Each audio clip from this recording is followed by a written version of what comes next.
meeting is being recorded.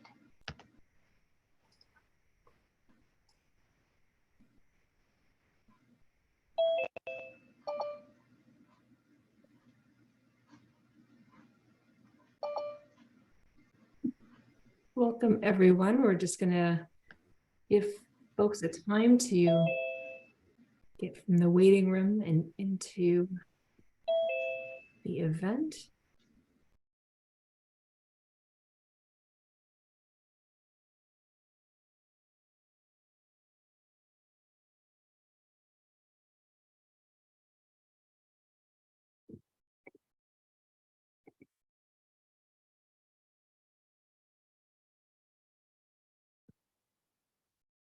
Great.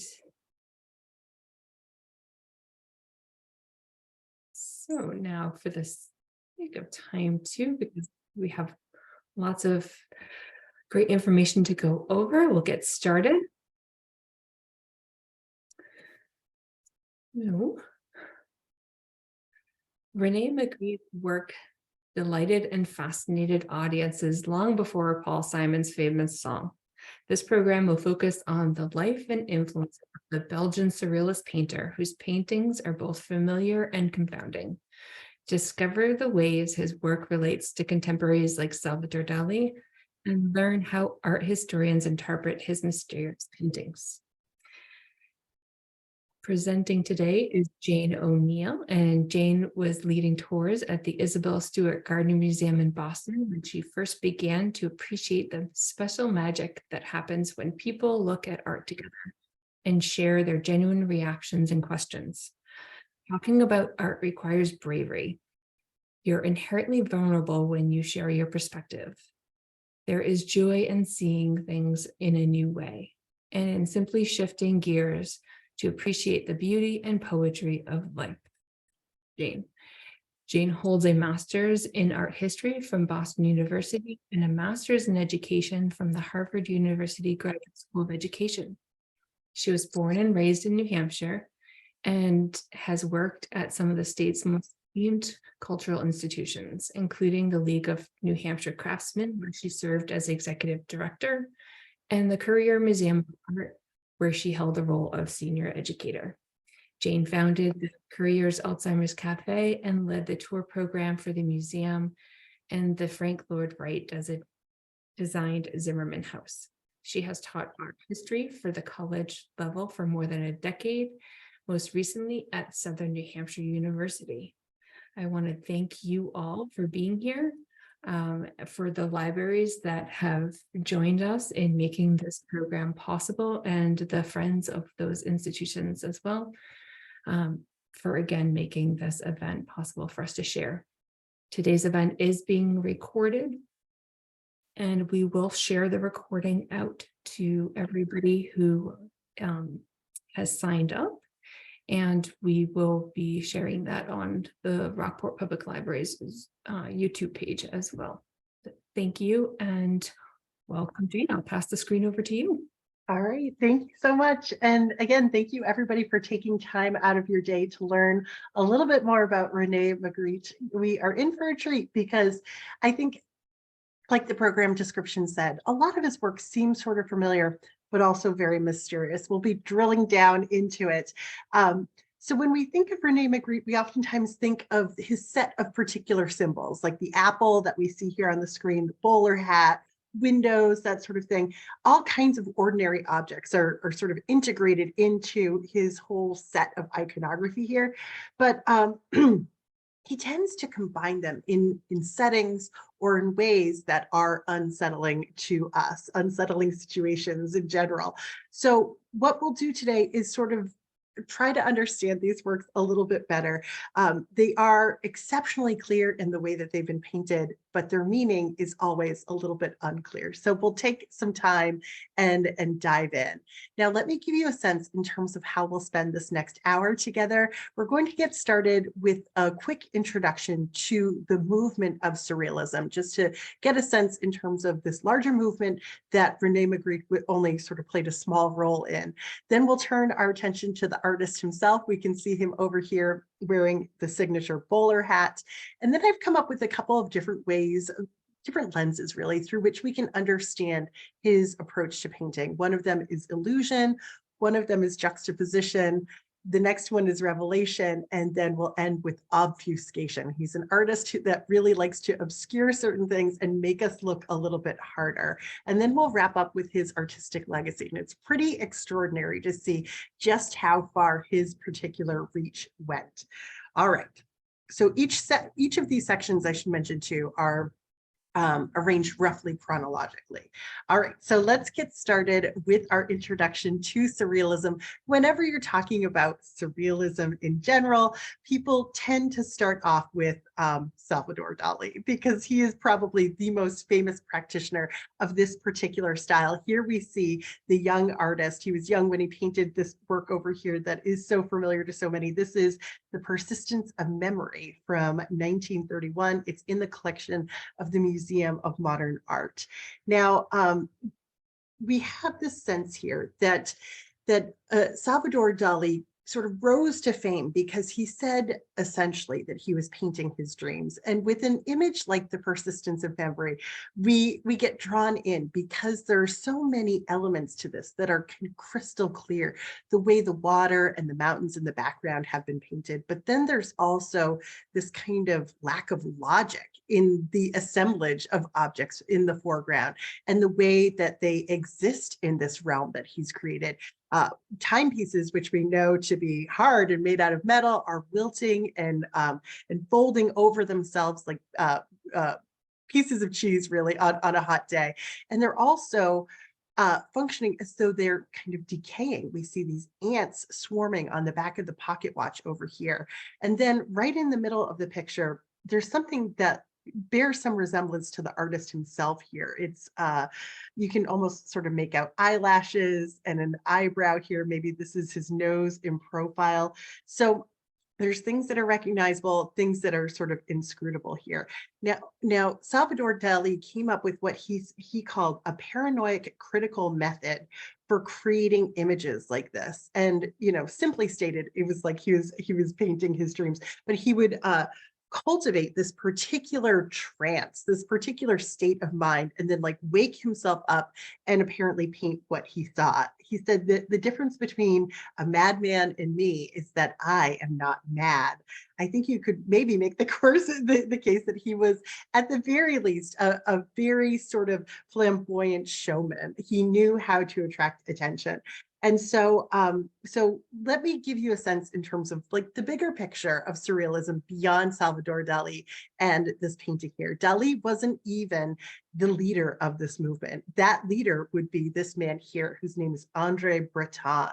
He was a French poet and a writer. He was the author of the first Surrealist manifesto that we see over here that was published in 1924. And in it, he defined surrealism as pure psychic automatism. So it's this notion that surrealists who have just gone through the First World War and have been really traumatized by what they've seen, what the world has seen, they're trying to tap into another sort of state of being, of understanding the human brain. And that's what this interest in automatism really is. According to Breton here, he said the goal was to resolve the previously contradictory conditions of dream and reality into an absolute reality, a super reality, or a surreality. So from the 1920s onward, this movement just spreads all the way around the globe, and it's impacting the visual arts, film, literature, music, you name it, and political thought, really, and practice, philosophy, social theory, all of these things. It sort of has many tentacles. And it was profoundly influenced by the work of Sigmund Freud. We see Freud here posing for an artist who's creating a sculpture of him. This, I believe this photograph is from 1931. The sculptor who's at work is named Oscar Niemann.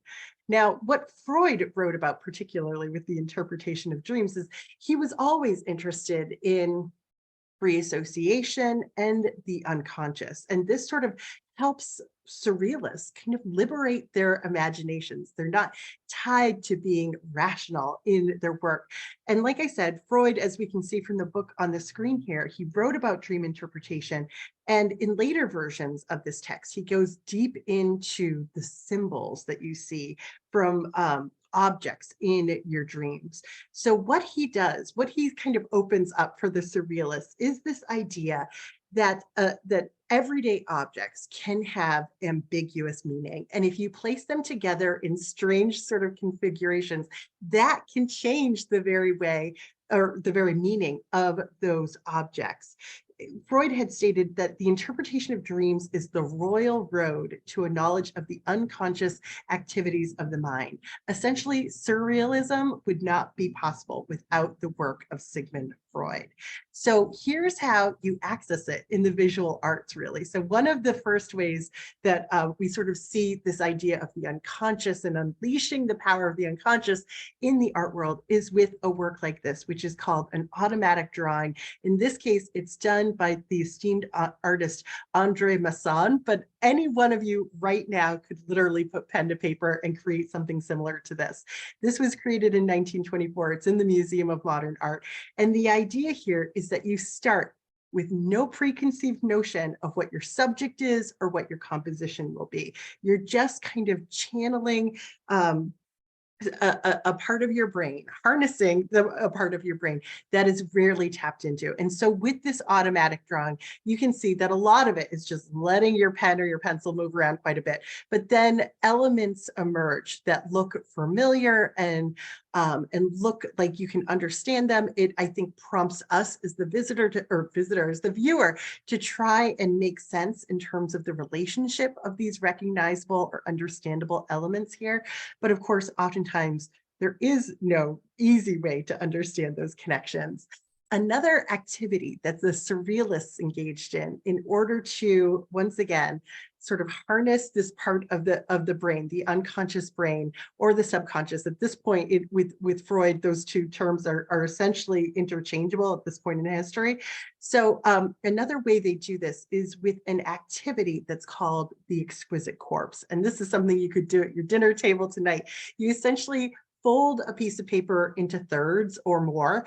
And when it's all folded into thirds, you start a drawing on your third of the paper, and you extend the lines to the edge of the fold here and flip your paper over so that nobody else can see what you drew, and just let the next person extend those lines and to create another drawing based on that. And you can see another fold here, and somebody else has added in the heads. So this is a collaborative piece, and all together, when you unfold it and you see all of these works sort of integrated to each other, you see something that is really kind of beyond the scope of a single intellect or a single unconscious, but it sort of raises the same kind of thoughts that maybe automatic drawing would.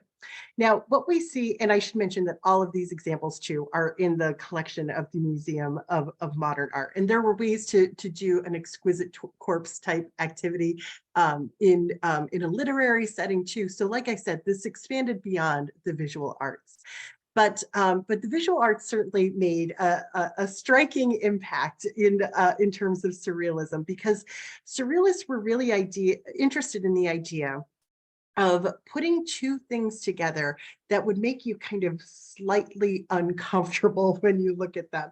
So these are two found object sculptures from the 1930s, and there are some really bizarre combinations here that I think conjure bizarre associations in us. So on the left, we have Merritt Oppenheim's sculpture that's simply called The Object. This is in the Museum of Modern Art. And this is Salvador Dali's Lobster Phone from 1938. That's in the Tate collection. Now I want you to, for a moment, to imagine drinking a cup of tea out of a fur-lined teacup, using a spoon to stir up that tea. I mean, we'd have very strong associations and maybe even like a sense of revulsion to drinking something out of a teacup like that.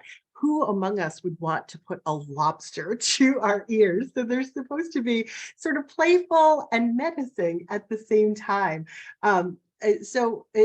with these works, we never really get the why. Why did they combine them? But we are left to imagine that and to ponder that and sort of expand upon it.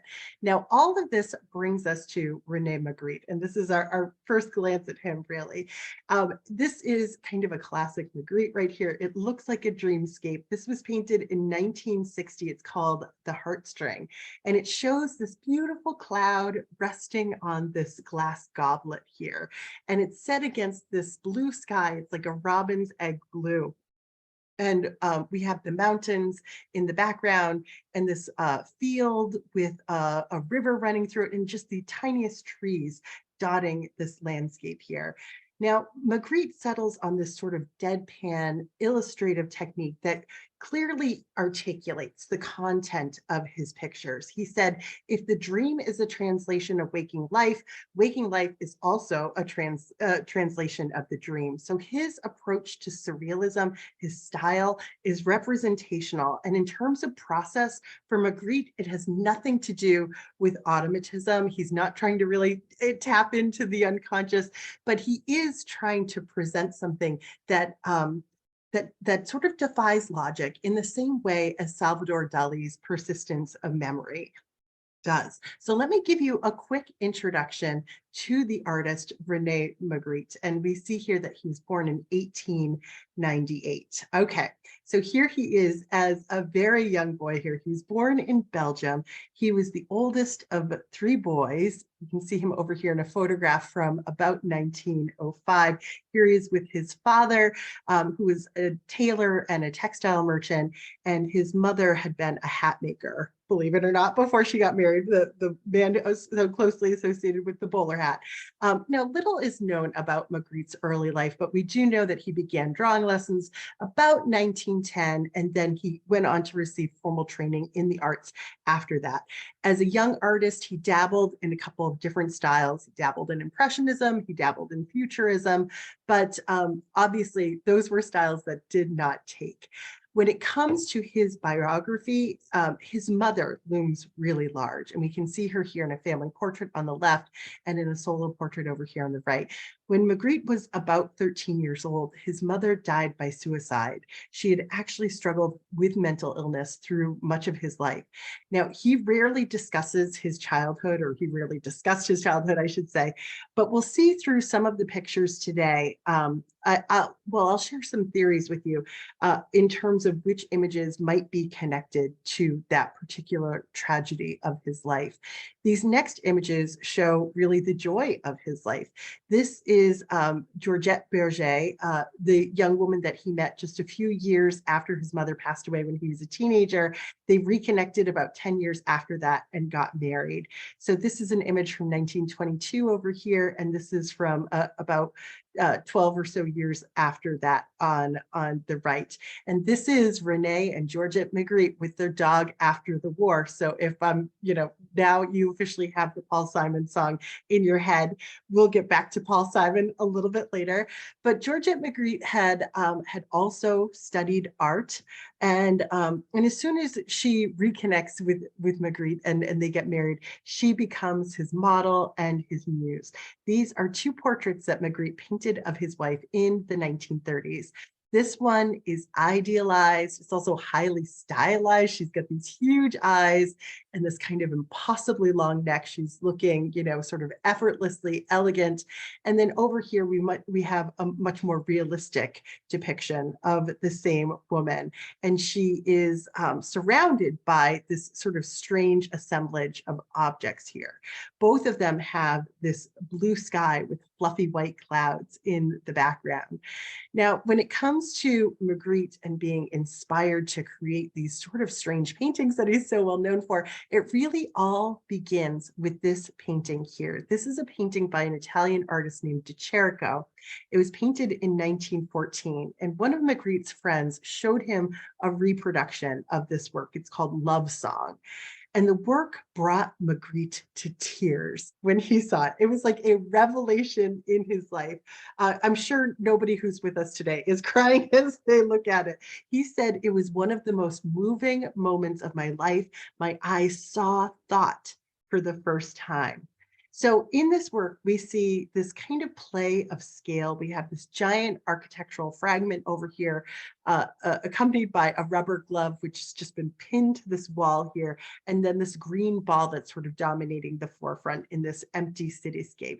In the background, we just have the suggestion of a locomotive moving. Maybe this is like the silhouette of it, and a little bit of steam over here. Magritte looked at this and he saw an artist who was expressing something of the reality that he thought of as being hidden beyond outward appearances. So even just going back to his portrait of his wife from the 1930s, you can see that that we already have the influence of de Chirico's painting over here. We've got the rubber glove, we've got another glove over here. It's all about combining objects in a new way, and then maybe something else comes out of an interpretation of a work like that because we see or understand these objects in a new way. Now, over the years, Magritte had to do a lot of commercial work to pay the bills. So what we're looking at here are two examples of his music sheet covers that he would do design work for. He also created wallpaper patterns, posters, advertisements. He was doing a lot of commercial work, actually all the way up through the 1950s. He was like a world-renowned fine art artist, and he was still kind of cranking out commercial work all along the way. Doing this allowed him to explore some different aesthetics. I love this one over here with the reference to the Moulin Rouge in the background. Over here, he's exploring a little bit of the Japanese influence in his work.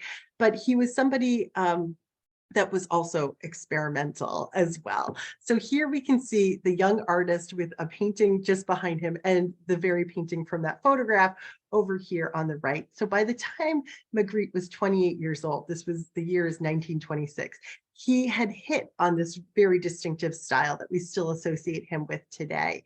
And so what we saw, the name of this painting on the right is called Attempting the Impossible. It's from 1928. It's in a private collection. And it's another one of these deadpan images about his creative process. It's a self-portrait. He's clad in the suit. He always wore a suit to paint, actually. And it's about him conjuring this image of a nude woman seemingly out of thin air. This woman, incidentally, is often identified as his wife.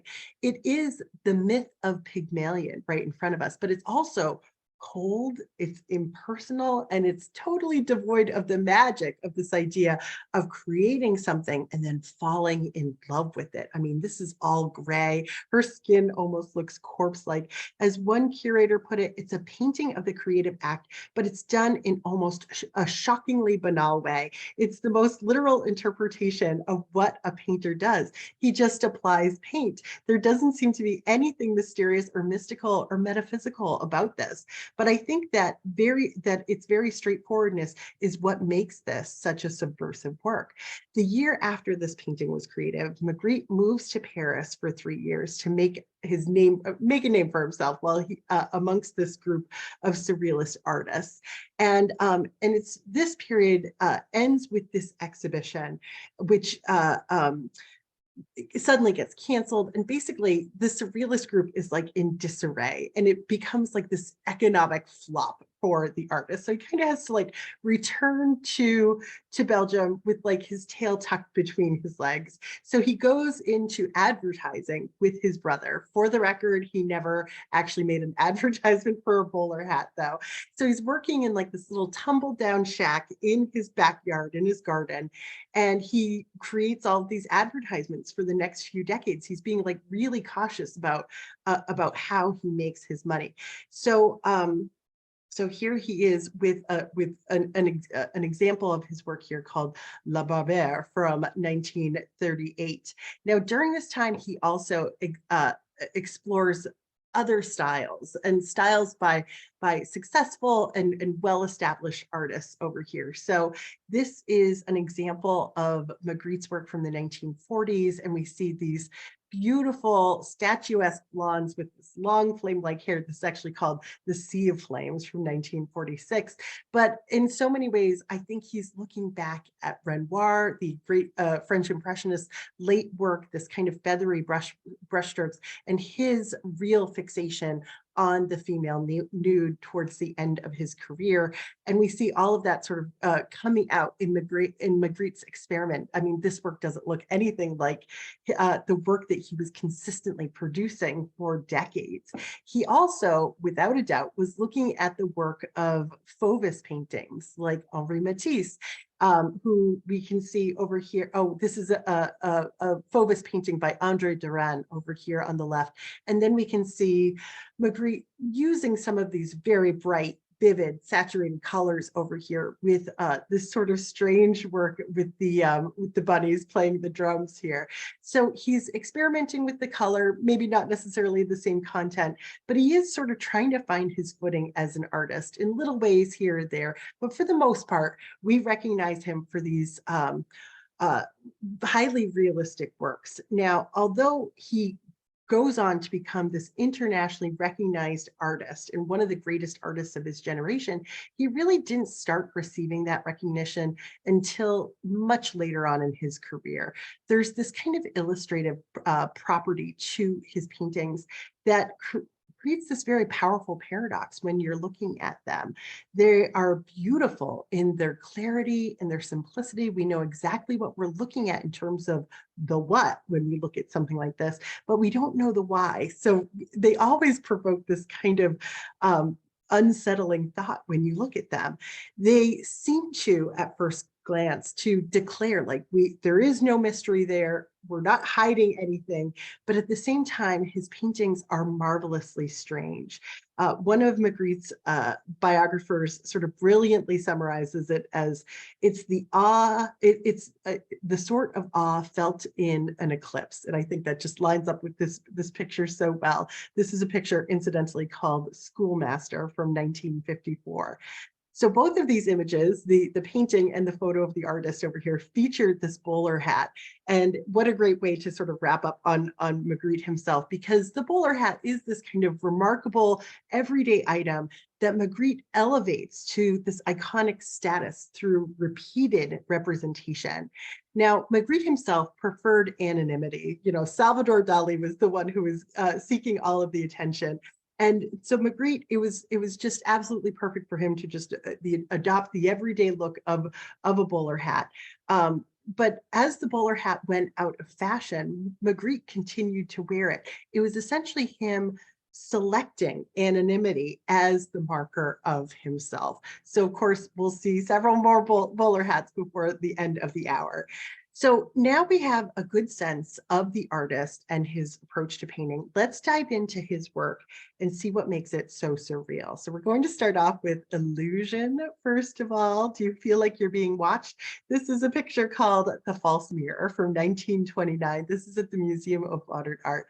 Now, Magritte could paint recognizable images with a high degree of finish, and that means you can't see the brushwork. It's almost photographic. This goes right in line with the fact that he was a commercial artist. So what we're looking at here, of course, is this huge isolated eye that stares out at the viewer. And the eye is a subject that just fascinated surrealist artists in general, because they thought of it as like the threshold between the inner subjective self and the external world. I mean, essentially the eyes being the window to the soul. Now, the surrealist photographer, Man Ray, who I'm sure some of you have heard of before, actually once owned this painting, which he memorably described as a painting that sees as much as it itself is being seen. And his words seem to capture this kind of unsettling nature about this work. Now, over here in the corner of the eye in particular, you can see this kind of viscous quality to the eyeball itself. It looks particularly realistic, but by the time we get to this iris, where we see the blue sky and the white clouds, there's almost like a defiant flatness to this picture. So there's a real shift away from something that seems illusory over here to something that seems emphatically flat. And sometimes Magritte likes to play with that in his paintings. And we see that once again in this work that's called The Human Condition. This painting is from 1933. It's in the National Gallery of Art in DC.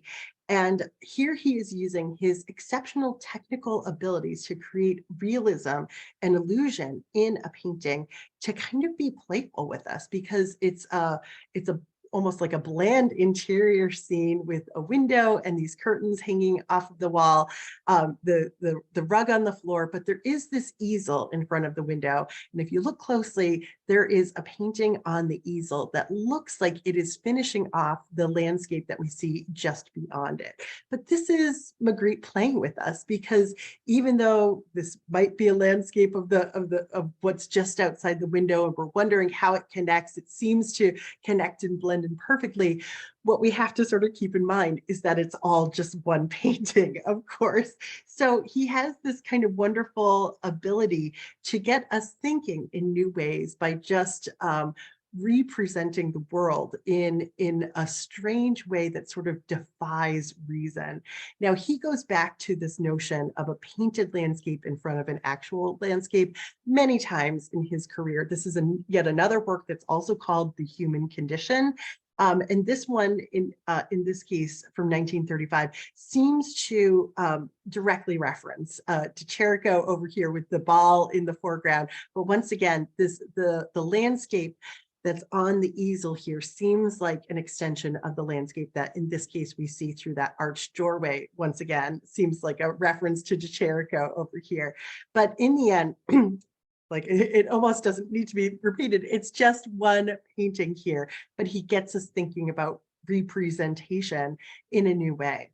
Now, sort of riffing on the same idea, we have this work here, which is called The Key to the Fields from 1936. And what we're looking at here is a painting of a window, and the window itself has been broken. And in these shards of glass that have fallen to the floor, we see elements of that landscape that we see through the now open window, this open portal to the outside. So Magritte's constant play with reality and illusion has actually been attributed to the death of his mother. Psychoanalysts have examined the psychology of bereaved children and have hypothesized that Magritte's sort of back and forth play between reality and illusion is kind of a shifting back and forth between what he wishes his mother is alive and what he knows that his mother is dead. So Magritte said, "It's not my intention to make anything comprehensible. I am of the opinion that there are sufficient paintings which one understands after a short or longer delay, and that therefore some incomprehensible painting would now be welcome. I am at pains to deliver such as far as possible." So you'll see throughout the rest of the hour, he is really trying to make paintings that you can't understand. I think there's beauty in that, because I think we can come up with our own interpretations, and that doesn't necessarily mean that any of us are wrong. Now, continuing on with this idea of illusion, he was such a master in terms of his technical ability that over here we see Magritte actually quoting a Botticelli painting, just lifting a full character out of an early Italian Renaissance painting and plopping it into one of his surrealist images. This is a work that's called The Prepared Bouquet from 1957. It's in the private collection. We see an anonymous gentleman in a bowler hat from behind. He's standing in front of this low stone barrier, the stone fencing here, and he's staring off into the wilderness. And he has taken this woman who is oftentimes understood to be like a representation of spring or flowers, and just stuck her on his back. The title, of course, prompts us to think about the female figure herself. Is she a stand-in for a bouquet of flowers? And then we have to grapple with, why is she on his back? How does she and how does he relate to the setting or each other here? We'll never quite get the answers, but he gets us thinking about it. Now, the last image from this section that I wanted to share with you sort of goes past just basic illusion, and now we're into optical illusion. This was painted in 1968, and it's called The Blank Signature. Clearly, the names of the paintings don't mean much to him. And in fact, oftentimes he would sort of play this exquisite corpse parlor game where people would just, say different words, and he'd squish them together and get a painting title out of it. So now we're looking at this female protagonist She's riding a horse through the forest. And this is an image that I think really kind of tickles our brains because we're forced to see the trees and then the green background here, not as real objects in space, but rather as like these strips of color that she is sort of weaving her way through. So it destroys any sort of illusion of a three-dimensional space by overlapping and underlapping these particular elements here. So once again, Magritte said that these paintings were supposed to be unknowable. Sometimes there's just delight in looking at them and not necessarily coming up to with some sort of grander interpretation as to what it might mean. Mystery is the name of the game here. Now, Magritte created a great deal of mystery by juxtaposing strange and different objects. And this is really the key for a lot of surrealist art. Put two unrelated and dissimilar things together, and you can provoke a very uneasy response in your audience. And we saw that before with the object and with the lobster phone. And Magritte does this too throughout his career. This is a work here. It's so unnerving to look at, right? It's called The Portrait. And what has he done here? He's set up essentially a still life for us, but he's arranged it in such a way so that we feel like we are sitting down to eat our dinner or breakfast in this case. And what looks like a pancake to me is taking up this whole plate, but there's a human eyeball at the center of it, and it is looking back at us.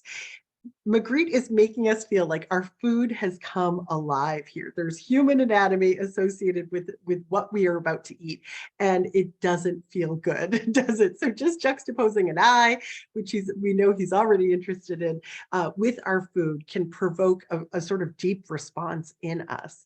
Now, Magritte did know Salvador Dali socially, and in this case, he had gone to Spain and he was visiting him there in his hometown. So this setting here is directly inspired by that region of Spain. But this work that's called Threatening Weather from 1929 goes beyond the sort of rocky landscape in the foreground and the water here. And more than 2/3 of the picture is really dedicated to this blue sky. And then Magritte paints in grayscale these three objects: a woman's torso. Is it a sculpture? It's hard to know. A tuba and a chair.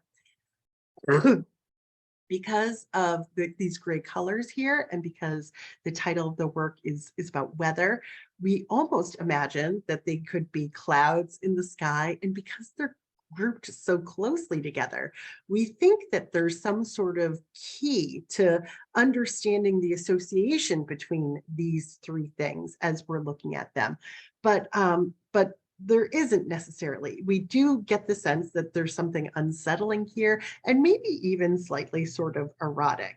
Now, Magritte fully sort of dismissed Salvador Dali's approach to paintings. He said, "I don't paint visions, I describe objects and the mutual relationship of objects in such a way that none of our habitual concepts or feelings is necessarily linked with them." So I guess he's trying to inspire something totally new as you look at something like this. And it's kind of a hard thing to do, to think of all of these objects that have no relationship with each other. This is another painting that he did from 1937 called Youth Illustrated.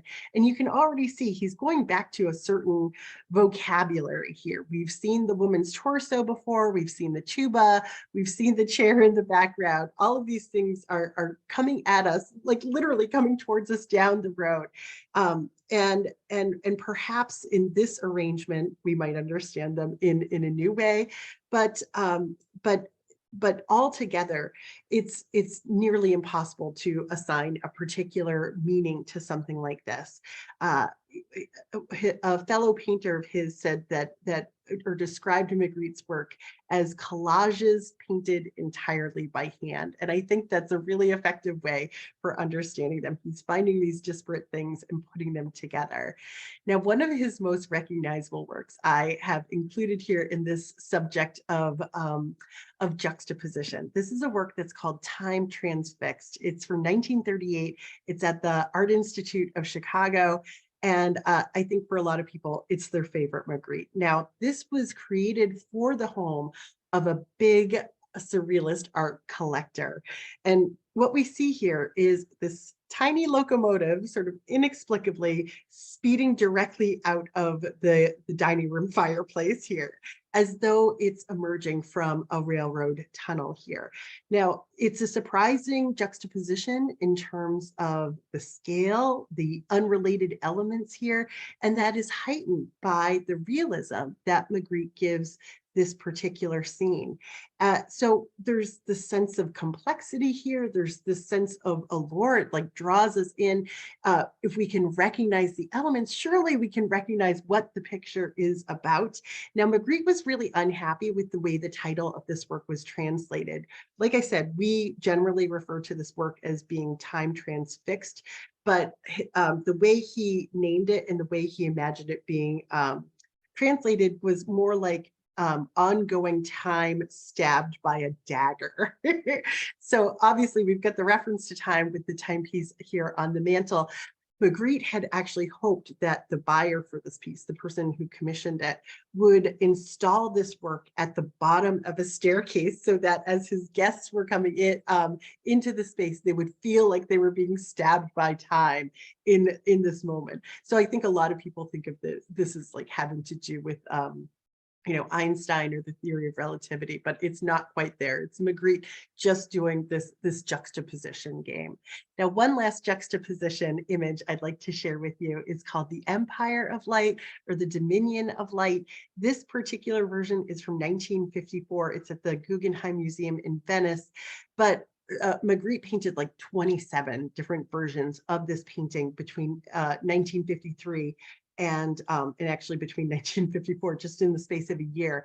So what we're looking at here is the really simple juxtaposition of daytime versus nighttime. We've got the blue sky with the fluffy white clouds, and then this darkened street over here with like this looming tower, a couple of buildings that sort of look like houses. They've got the lights on already, and then this lone lamp here. Magritte once said, "We must not fear daylight just because it almost always illuminates a miserable world." And I think the more time you spend with something like this, the more isolated you, the spectator, become. This is such a sort of quiet setting in this case. Now, we're going to be coming back to this image a little bit later on. So let's move on to revelation. This is an important notion when it comes to many of Magritte's works that include text in them. So another very famous painting by the artist is called The Treachery of Images from 1929. And here we see, almost like with this commercial artist skill, the representation of a pipe. It almost looks like it could be a pipe from a commercial. And then in this perfect script down below, in this perfect cursive in French, it says, "Ceci n'est pas une pipe," which means this is not a pipe. So the treachery of images is basically representing something to you as it appears in the real world, but reinforcing this notion that you're looking at a painting and not looking at a pipe. So it's a simple little joke, but it's also an important thing to point out. Now, Magritte himself was really interested in this relationship between words and pictures. He was actually a prolific writer. He wrote a bunch of detective novels when he was young. And then throughout his life, he's kind of jumping from genre to genre, anywhere from like manifestos to lectures to film scripts. He was like all over the place, but he is really interested in this play of words and images. He said, "Between words and objects, one can create new relations and specify characters of language and objects generally ignored in everyday life." So let's take a look at how he did this with some other works that maybe aren't quite as well known. Here's another painting, and if you know French, you're probably sort of giggling here. The title of the work is The Literal Meaning. This is from 1928. And what we're looking at is almost like this giraffe type patterning in the background, a wooden board maybe, and then this roughly rounded sign here with French script in perfect penmanship that says "femme triste," which means sad woman. And so it's almost as though he's creating a painting where you were supposed to see the figure of a sad woman, but in this case, the text can sort of be an appropriate stand-in. This actually reminds me of going to like home decoration stores these days, because everybody's really into getting signs for the interior of their homes as opposed to getting pictures of it. And so people write things like family or happy home or something like that, as opposed to getting an image that might represent that for them in a similar way.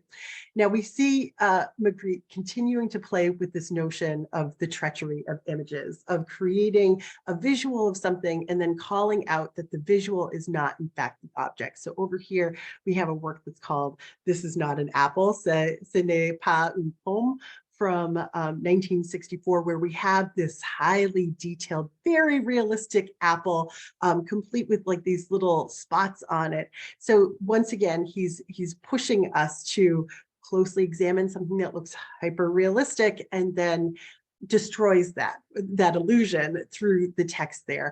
Then he's sort of riffing off this, because this becomes sort of his shtick, right? In fact, it's so much his shtick that there's a street in Brussels that's called Ceci n'est pas une rue. This is not a street, named after him. So this work over here on the right is called Force of Habit from 1960. It's like you almost get the sense that he can't stop producing images like this. So it's called This Is Not an Apple, in text in English up here. Of course, we're looking at an apple. In this case, it's also revealed to be like a little bit of a bird cage down here. And then in tiny text in French, it says, "This is not a Magritte."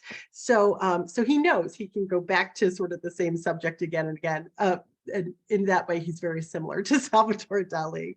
Now, revelation also comes when you get the joke in some of his pictures.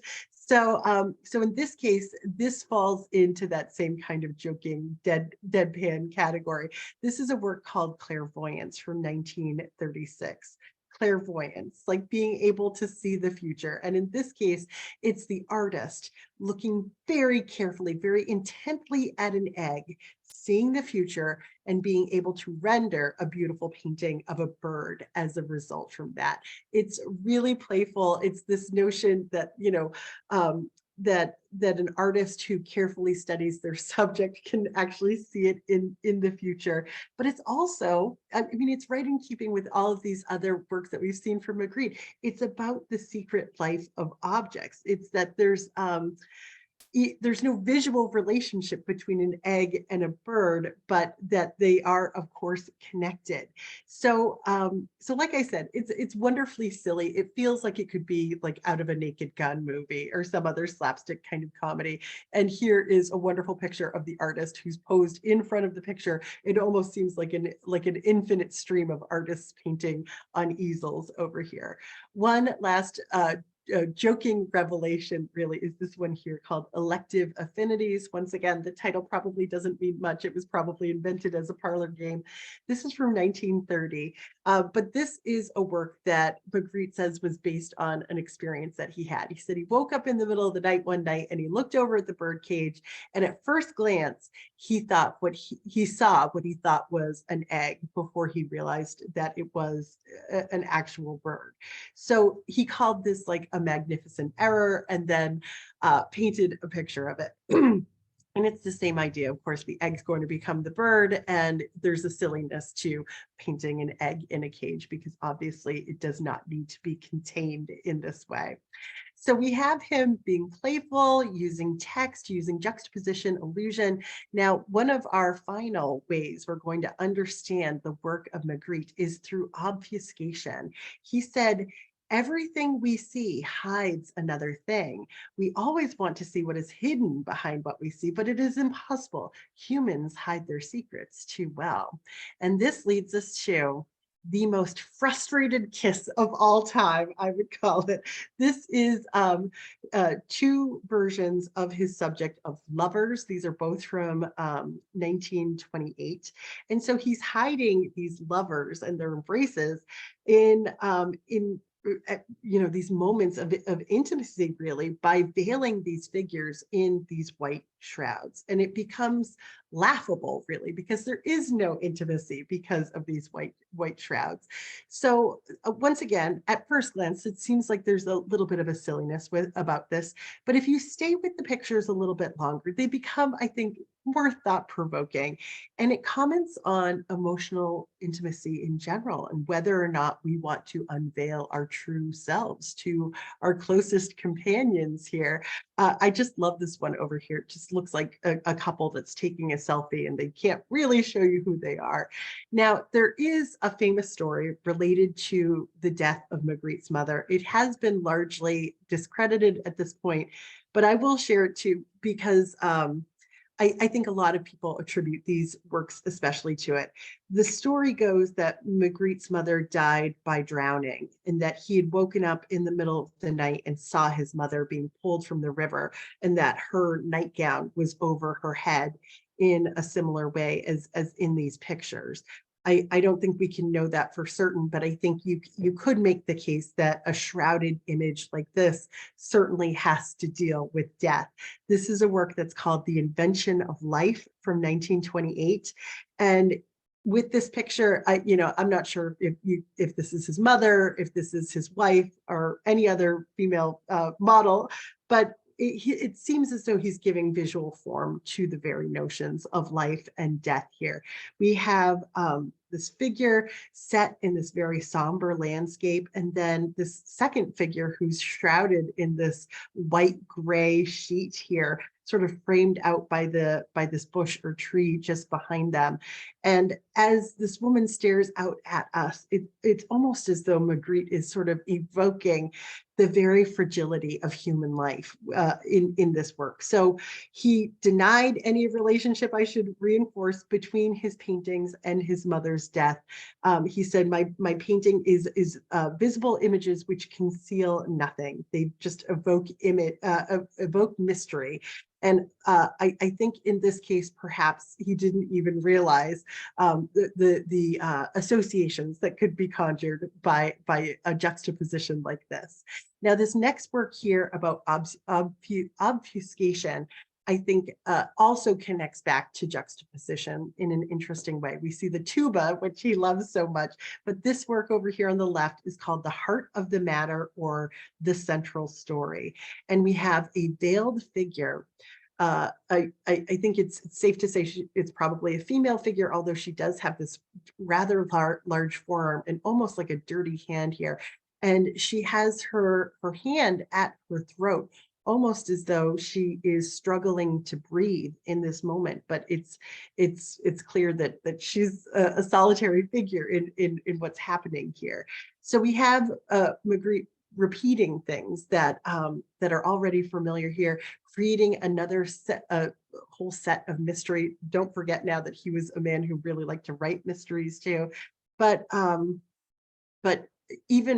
apparently even Sigmund Freud would say that that repeating something again and again is a sign of trauma in and of itself. So perhaps his interest in obscuring things says something about the artist in this case. Now, here's another, I think, very beloved work from René Magritte, and this is another way he prevents us from knowing the subject of his works. This is a painting called Not to Be Reproduced, and it dates to 1937. Here we are looking at a portrait of another patron of the Surrealist artists. And of course, in this case, it's a very strange portrait because he's looking into a mirror, and instead of seeing his reflection, he is seeing a reproduction of the back of his head here. And this is something that is used in, I think, a lot of horror movies today and quoted in TV all the time. It's a nice sort of callback to that earlier painting that we saw before, Time Transfixed. It's almost that same mantelpiece there. In this case, this is a book by Edgar Allan Poe, and that was an author that René Magritte really liked. But it gives us a sense of the unknowable, of things that will not be revealed, just like, the lovers trying to kiss each other through those shrouds. Now, all of this leads to the main event for tonight. And this is The Son of Man from 1964. I think without a doubt, René Magritte's most famous painting. And what we see here is a man in an overcoat wearing a bowler hat. He's got a very seemingly a long torso here, but perhaps that's just sort of exaggerated because of the length of his coat. He's standing in front of this short wall with a seascape in the background and this rather dark and foreboding sky behind him. Now, his face is largely obscured because of this hovering green apple right in front of him. But if you look close enough, you can just see some eyeballs peeking around the edge of the fruit here. He is anonymous, just like Magritte was, donning that bowler hat, and it's ordinary, it's everyday objects, but these objects together sort of make this figure unknowable. So I think with this work, everybody always asks, why an apple? What's going on here? Well, we have all these great associations with apples in general throughout the history of time, whether it's, Sir Isaac Newton having an apple fall on his head to come up with the notion of gravity, or even the apple as being a representation of knowledge coming off the tree of knowledge in the Garden of Eden. And even the title for this work, The Son of Man, seems to conjure religious references and associations here. So even though this is a widely known work, it is actually in a private collection. It rarely goes on view, but I think one of the last times it was available for public display was maybe just over 10 years ago, as far as I know. But I think it just occupies the space in our collective imagining of surrealism and 20th century art in general. Now, this work is actually a part of a series, and I think a lot of people don't realize that. Oh, here we have the artist who's sort of playfully recreating the image by obscuring his own face here. And I'm just going to skip ahead to another work that's a part of this series. We sort of have the female companion to Son of Man. And this is a work that's called The Great War. It's described in greater clarity than the Son of Man. It's another figure standing against a low wall with a seascape, in this case, on a brighter day. And it almost seems as though it's a reference to World War I or World War II. It's a woman with these feathers on her hat, an elaborate parasol. It seems much more specific than the kind of clothing that we see in the Son of Man. But her face is completely obscured by these purple flowers that are hovering in front of her. So art historians, once again, tried to sort of piece together some sort of understanding for this particular work, sort of attributing it to, or ascribing it as being symbolic of some of the traumas of the war. Maybe she's like a war widow, but I think Magritte would have never said that. I think he would have just said, like, let the mystery stand on its own. The final work in this particular series, you can see here, it's another work about a man in a bowler hat whose face has been obscured, in this case by a flying bird. And here we can see the artist in his later years working on this picture on his canvas using his maul stick here, dressed in what else? A suit. He probably just took off his own bowler hat, right? So in our last few moments here, we're just going to talk a little bit about the artist's legacy. So the 1960s brought about this incredible increase in public awareness of Magritte's work. And I think, part of the counterculture, part of this rise in advertising, it all kind of came together in this way that has expanded I think the general population's understanding or exposure to his work. So to sort of quickly wrap up on his life, this is a self-portrait, Man with Four Arms, from 1952. His life, towards the end of his career, he gets a little bit dismissed or dissed by other fine art artists because he was cranking out so much work that was really repetitive. And they thought, it's like, come on, try something new. It seemed maybe perhaps too much like he knew how to make a quick buck by creating works of art that people were already familiar with. Now, in 1965, the New York Museum of Modern Art gave him a retrospective. And in 1967, at the age of 68, Magritte died of pancreatic cancer. He was buried in Brussels, but in a roughly 5-decade-long career, he produced about 1,700 works of art, including works on paper and many hundreds of examples of sculpture as well. So let's take a look at how his works have inspired others. That emphatically flat eye that we saw before from 1929, I have no doubt inspired the artist M.C. Escher, who created his own version with a skull, hyper-realistic, with a skull in the center of the pupil over here. This is from 1946.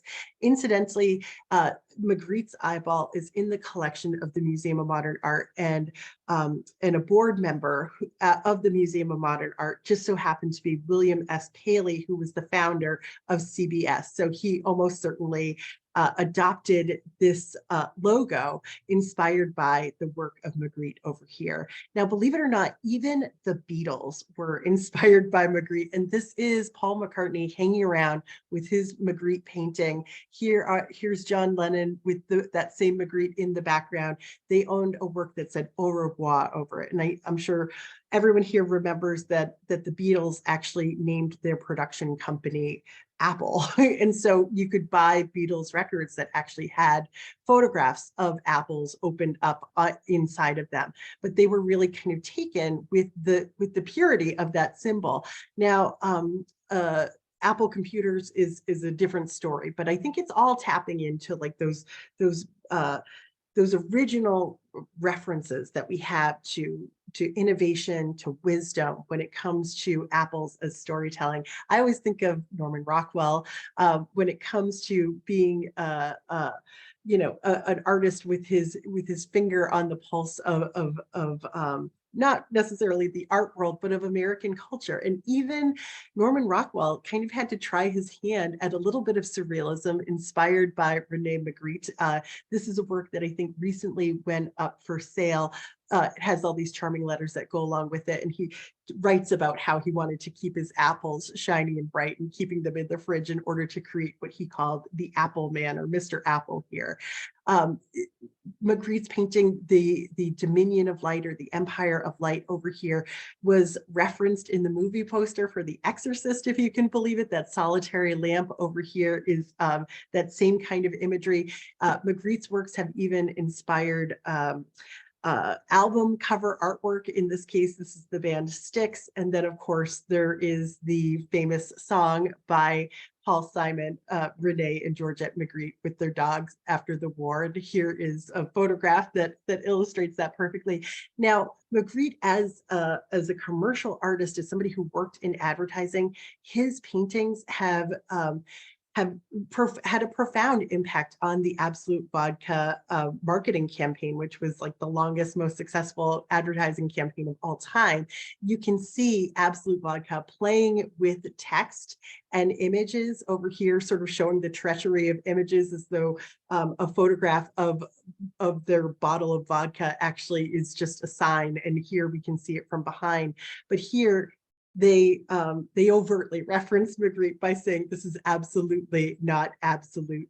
I think you could even make the case that the Simpsons opening sequence, the blue sky with those perfect clouds, is a reference to Magritte. The writers of the Simpsons love a good art reference. So here is Bart Simpson in an art gallery with the Son of Man reference just behind him. There's even, I think it's like a 3-second clip where you can see the museum in Springfield in the Simpsons is the Smithsonian Museum, where the elite meet Magritte. That's what we're doing today, by the way. We see Magritte's clouds in movies like Toy Story, and then of course in the remake of the Thomas Crown Affair, we have that notion of of the billionaire playboy who steals a painting and then replaces it at the Metropolitan Museum of Art by donning a bowler hat and having other men in bowler hats move that painting around. Incidentally, this is a painting by René Magritte of men in bowler hats moving paintings around. So we'll end, oh wait, we just one more, just a few more legacy notes to add in here. We have all sorts of artists who are working today who specialize in optical illusions. And this is a work by an artist named Ron Gonsalves. I hope I got his last name right. This is called The Sunset Sail from 2001, where we can see the pirate ship sort of morphing into the bridge, or the bridge turning into puffy clouds into the sails of this ship over here. But all of this is like the same kind of color and the same really sort of extension of Magritte's thinking. Not too long ago, I read this great book by Simon Lancaster that talks all about the symbol of an apple. And of course, he uses this, this illustration on the cover of his book to underscore those associations with Magritte's painting. Now, if you're dying to see more Magritte, there is a Magritte museum in Brussels. His house has also been turned into museum. And then there's the Menel collection in Houston, Texas, where there are tens of thousands of works, not just by Magritte, but by other surrealist artists and 20th century masters. So if you're interested in buying a Magritte, they're getting more and more expensive. These are just a few works that are selling for, or have sold recently, for right in there around the 20 million mark. This is a work here on the right called The Pleasure Principle, which sold in 2018 for close to 30 million. And believe it or not, our former Commerce Secretary under Donald Trump, this is Wilbur Ross over here. He's a billionaire in his own right, and he's one of like the top 10 collectors of Magritte artwork in the world. So you can see that his very fancy penthouse here was decked out with a lot of Magritte. I don't know if I could live with these kinds of objects looking at me every day. So we'll wrap up with this quintessential Magritte painting. It's called Infinite Recognition from 1963. And we can easily recognize what we're looking at, excuse me, even if we can't make sense of it. But it looks as though we see these two men who are having this wonderful conversation as they float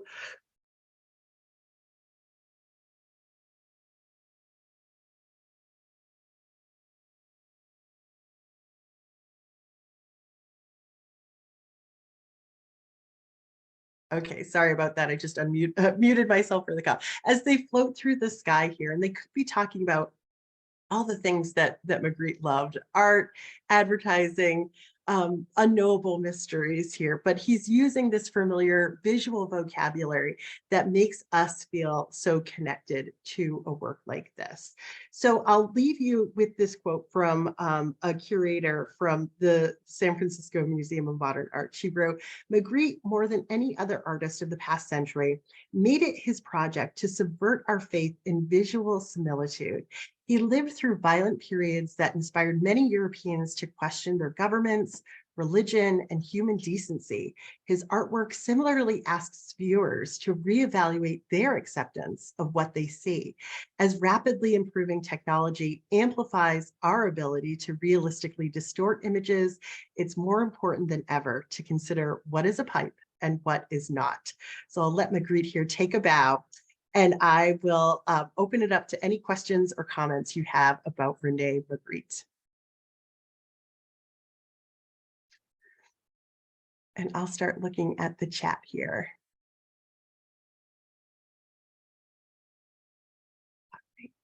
All right.